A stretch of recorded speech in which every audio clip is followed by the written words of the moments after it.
Verið velkomin í Kaffikrókinn, hlaðvarpsþátt félags atvinnurekenda. Þessa dagana ræðum við oddvita framboðana fyrir borgarstjórnarkosningarnar 14. maí. Og hjá mér Hildur Björnsdóttir, oddviti Sjálfstæðisflokksins, sem ætlar að spjalla við mig stefnu flokksins og hagsmunamál fyrirtækjanna. Vertu velkomin. Takk fyrir.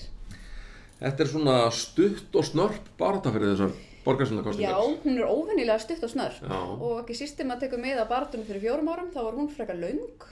En það ýmislegt sem spilar inn í. Það búið að flýta kosningum 2 vikur.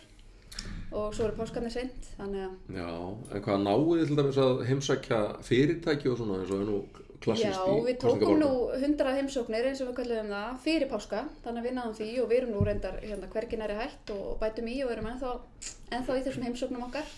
Og það svolítið það sem að kosningabarátta snýst það að hitta fólk svona á vinnustöðum og félagsheimilum eldri borgara og svo þetta fer maður í viðtöl og annað. Það bara skemmtilegt.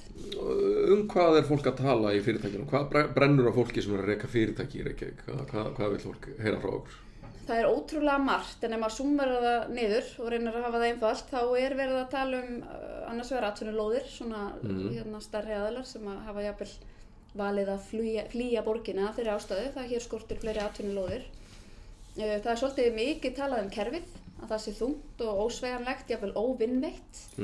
Og svo það þriðji leiðurinn, það bara skattaumhverfið og álögurnar. Og við erum auðvitað ekki að bjóða samkeppnishæfa fasteignaskatta á atvinnuhúsnæði. Og svo líka ótrúlegt, ég átti í gærdag fund með veitingamönnum til dæmis, að heyra af hvernig kerfið einhvern veginn hindrun í þeirra vegi í sífellu og allir þessi gjöld sem að þau þurfa að greiða fyrir til að mynda bara 1 símtal frá borginni kostar. Þannig að þarna eru svo ótrúlega mörg tækifæri til að gera betur. Tölum við nánar þetta þrætt, þetta allt á listanum. Glæsilegt. Byrjum á atvinnulóðanum. Hvaða lausnir eru því? Við erum ofta að vinna með okkar félagsmönnum einmitt í svona lóðamálum og þetta einmitt niðurstaðan. Það bara ekki nóg af atvinnulóðum, það erfitt að finna þær og þær sem að finnast eru oft þannig að það ekki vaxtarmöguleikar að þeim. Við höfum verið að benda á 2 ný svæði til uppbyggingar, bæði á íbúðarhúsnæði og þá líka atvinnusvæðum. Af því að við viljum hafa hverfin svolítið sjálfbær og okkur finnst vanta ekki síst stóra vinnustæði austarlega í borgina. Þannig að ef við tölum vesturhlutann þá höfum við verið að tala Örfirisey, svæðið út á Granda, þar megi það fólk sem býr þar í óleyfi, þannig að það greinilega komin eftirspurn eftir að fá að búa þar og við viljum leyfa íbúðabyggð þar. En við viljum líka tala fyrir því að koma þar upp svokölluðu nýsköpunarþorpi.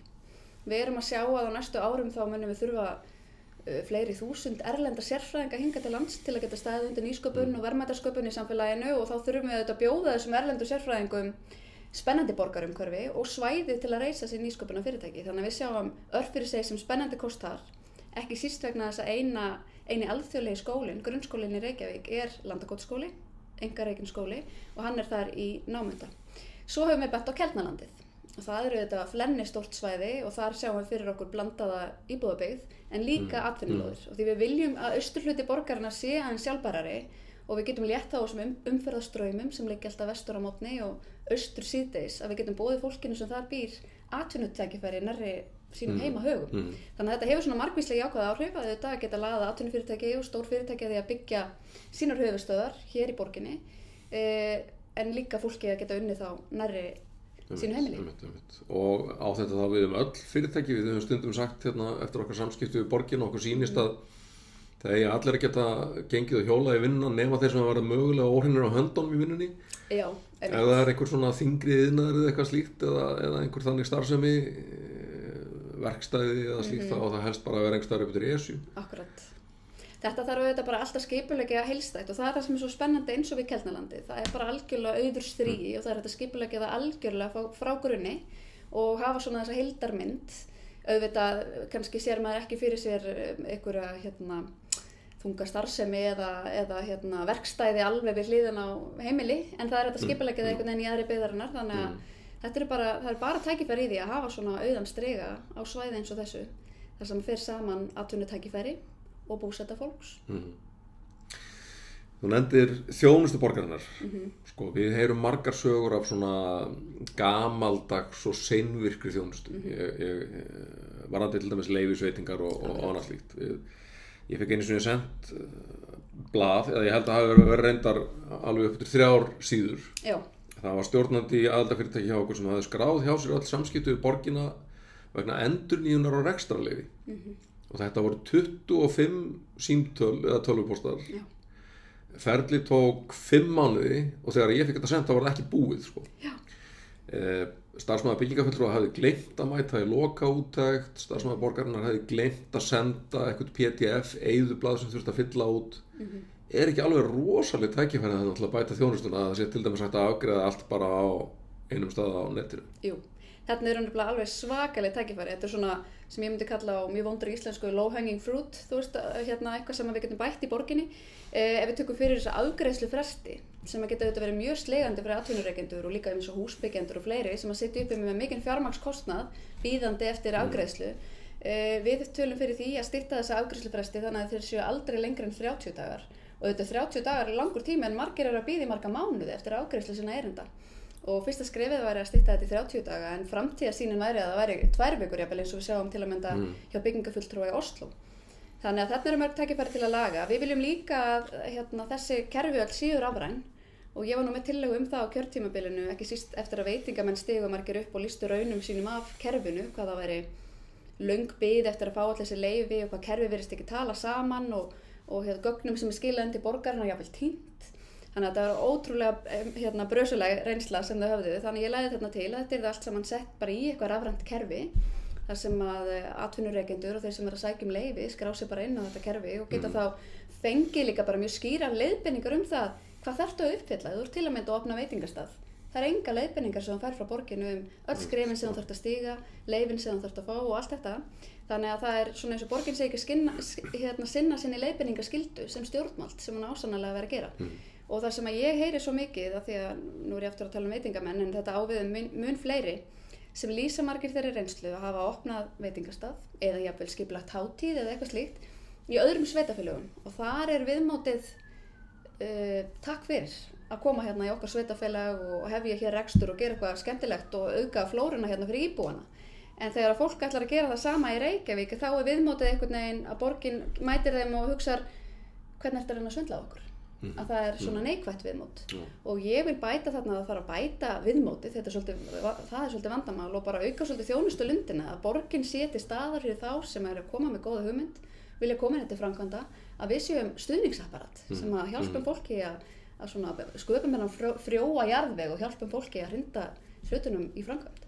Sko nú er búið að búa til einhverja nýja atvinnu og nýsköpunarstefnu og það eru mörg falleg orð þessar hluti að þjónustan að vera stafræn og aðgengileg og fyrirsjáanleg og allt það. Og stafræn Reykjavík er eitthvað svona sem er á teikniborðinu en það á líka að ráða 60 nýja borgarstarfsmenn er það ekki til að græja það mál. Maður hefur heyrt á bilinu 60 til 100 nýja borgarstarfsmenn og við erum auðvitað að styðja með þessa stafrænu umbreytingu, hún er algjörlega nauðsynleg eins og ég nefndi hérna áðan en meirihlutin hefur valið að fara þá sérkennilegu leið að innvista þessum verkefnum að miklu leyti, ráða til sín þennan mikla fjölda sérfræðinga á bilinu 60 til 100 mitt. Þetta erum við að tala mjög fágæta starfsmenn sem er mikil samkeppni í atvinnulífi eins og forritara eða vefhönnuði eða hvað það er. Borgin ætlar að ráða þá inn til sín, býður þeim mjög samkeppnishæf kjör sem er önnur umræða og hið opinbera sé að yfirbjóða markaðinn og mjög samkeppnishæf vinnuskilyrði, jafnvel stytta vinnuviku og annað. Þannig að þetta er eitthvað sem við höfum algjörlega sett okkur upp á móti. Við sjáum til að mynda Stafrænt Ísland sem er verkefni á vegum ríkisins að þar eru bara örfáir verkefnastjórar og svo verkefnunum útvista til hugbúnaðarfyrirtækja út í bæ og þannig á þetta að vera. Hið opinbera á ekki að vera að keppa við markaðinn svona fágæta starfsmenn. En borgin er nú að keppa á fleiri sviðum, til dæmis hún er að reka Malbikunarstöð sem hún er að fara að reka í Hafnarfirði, eða ekki? Jú, þetta er nú eitt vandræðamálið. Við erum með þessa Malbikunarstöð Höfða og það var verið að leita nýrri lóð fyrir hana og það fannst ekki betur lóð en í Hafnarfirði. Og þetta er svona besta dæmið skort á atvinnulóðum í Reykjavík og þetta er svo vandræðalegt mál fyrir borgina að eiga ekki einu sinni lóð undir sitt eigið fyrirtæki. Og þetta mál hefur reyndar líka þannig vaxið að hvernig borgin hefur staðið að því hefur leitt til þess að Malbikunarstöðin Höfði er orðin algjörlega verðlaus eign. Þannig að ef að til að mynda reksturinn hefði verið seldur áður en að flutt var yfir á nýja lóð, þá hefðum við getað fengið eitthvað fyrir eignina en eins og staðnir í dag þá er hann algjörlega verðlaus. Hvað svona umsvif og kostnað við rekstur borgarinnar yfirleitt og hvað með síðustu kjarasamninga sveitarfélagana til dæmis? Ég hef alla hitt þann sveitarstjórnarmann sem segir ekki að kostnaður við þessa samninga hafi komið stórkostlega óvart. Ekki kannski launahækkar þetta sem slíkar, heldur kostnaður sem liggur í styttingu vinnuvikuna sem hafa verið vera miklu ríflegri heldur en hjá almenna markanum. En núna koma hins vegar stéttarfélögin á almenna markanum og segja að við viljum fá svona líka. Er rétt að sko, sveitarfélögin séu leiðandi í þessu? Mér finnst bara almennt ekki rétt að sveitarfélög séu leiðandi í launaþróun eða einhverju þróun í kjaramálum eða hið opinbera yfir höfuð, alls ekki. Og við sjáum það einmitt bara núna á þessu kjörtímabili á 2 árum jókst launakostnaður borgarinnar 15%. Starfsmönnum fjölgaði einmitt líka 20%, þannig að kerfið að vaksa og kostnaðurinn að aukast. Og þetta þetta bara ekki sjálfbært og við sjáum það á rekstrinum, bara allslutin rekinn með 3,8 milljarða tapi og eina ástæða þess að hér hægt að standa undir þjónustuskyldum arðgreiðslur frá Orkuveitunni og þær byggja á heimsmarkaðsverði og áli meðal annars, þannig að þetta einhvern veginn algjörlega galið að það hvort að fólk fái hér lögbundna þjónustu hangir saman með því hvernig heimsmarkaðsverði og áli stendur. Þetta mjög mikið skekkja í þessu einhvern veginn, hvernig rekstrinum háttað. Þú nefndir áðan skattamálin. Sko, þetta nú það sem að okkar félagsmenn líklega ræða oftast við okkur og það sem að kemur oftast upp sem eitt af efstu málunum þegar við gerum kannanir hjá félagsmennum. Það eru fasteignaskattarnir á atvinnuhúsnæði. Akkurat. Þar borgin í dálítið svona sérkennilegri stöðu.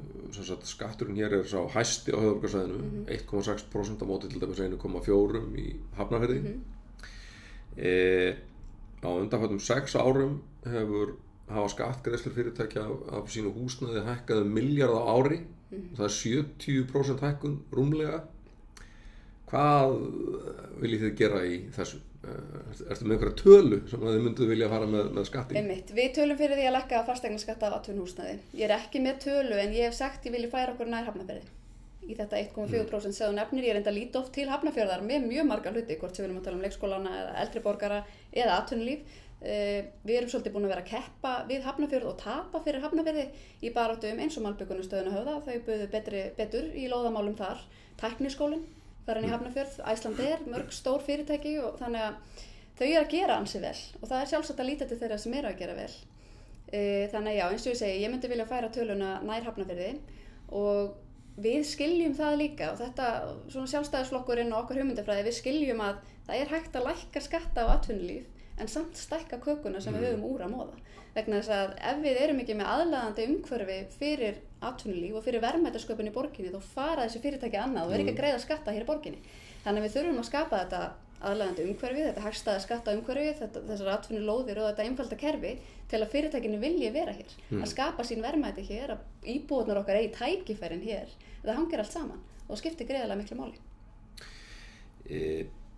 Samgöngumál hafa verið dálítið í brennidepli og atvinnulífið á náttúrulega mikið undir svona greiðum samgöngum og auðveldum dreifileiðum.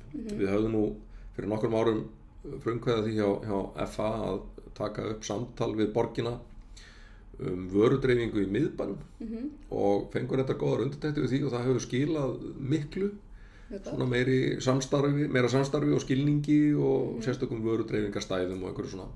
En það eru hins vegar margir félagsmenn sem að kvart undan því að þeir eru verið að tala borgarlínu og breyttar samgöngur, greiðaleið hjólandi og gangandi og svo framvegis. Þá gleymist atvinnulífið. Menn upplifa þessi verið að þrengja að annarri umferð, að til dæmis umferðarljósastýringar séu bara ekki notaðar eins og væri hægt að nota þær. Og eins og einhver sagði, það er ekki hægt að flytja vörur með strætó eða á hjóli. Hver ykkar sýn á þetta og á yfirleitt bara að spurja fyrirtækinu og atvinnulífið hvað finnst ykkur þegar verið að hanna samgöngunar í borginni? Akkurat. Þetta er ekki bara tilfinning, það er staðreynd að það hefur verið stefnan á síðustu árum að þrengja svolítið að akandi umferð. Okkar stefna snýr bara, okkar hugmyndafræði byggir á frelsi og frelsum valkostum. Og okkar stefna í samgöngumálum byggir á því að við viljum að fólk eigi fjölbreytta greiða kosti í samgöngum.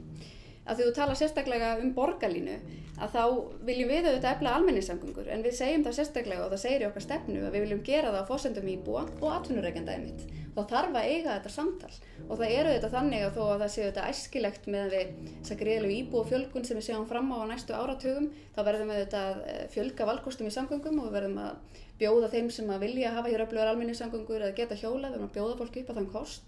En áfram munum flestir fara leiðar sinni á bíl og það er bara staðreynd og við þurfum auðvitað að huga að greiðri umferð fyrir þennan hóp og það má ekki heldur gleyma að fólk getur farið í gegnum líka ákveðin æviskeið þar sem því reynist hreinlega nauðsynlegt að vera á bíl og svo getur fólk líka verið í starfi þar sem er nauðsynlegt að notast við bíl. Smiður fer ekki með verkfærin sín í bakpoka á hjóli og allan efni við. Þannig að þetta er svo margslungið en við tölum mjög fyrir Sundabraut og við viljum að koma Sundabraut í framkvæmda strax á nýju kjörtímabili. Það er mál sem hefur tafist auðvitað gríðarlega bara allt frá því Kjalarnes samanast Reykjavík fyrir nánast 3 áratugum síðan. Þannig að það mál bara þolir enga bið að mínu viti. Það hefur verið sýnt fram á, þetta er einn þjóðhagslega arðbærasta framkvæmd, samgönguframkvæmd sem hægt er að fara í. Ég myndi helst vilja sjá hana einkaframkvæmd, en það er bara umræða sem við eftir að taka.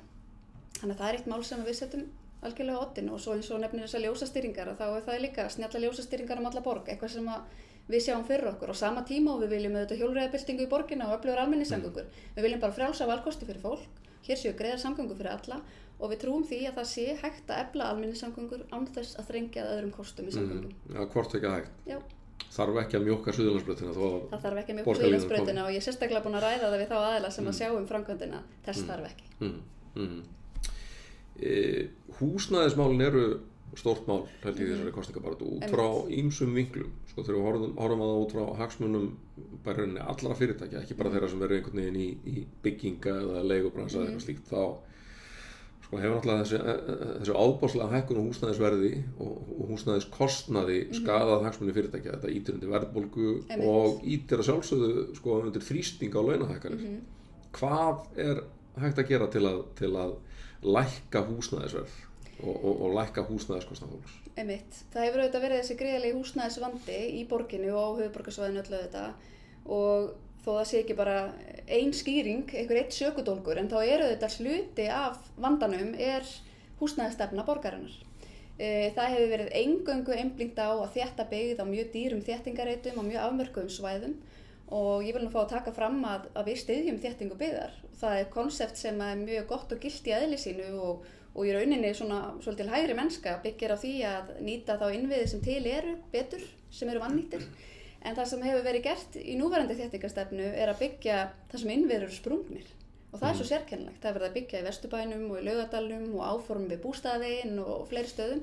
Þar sem að leikskólar og skólar og íþróttafélög þetta er allt sprungið fyrir löngu.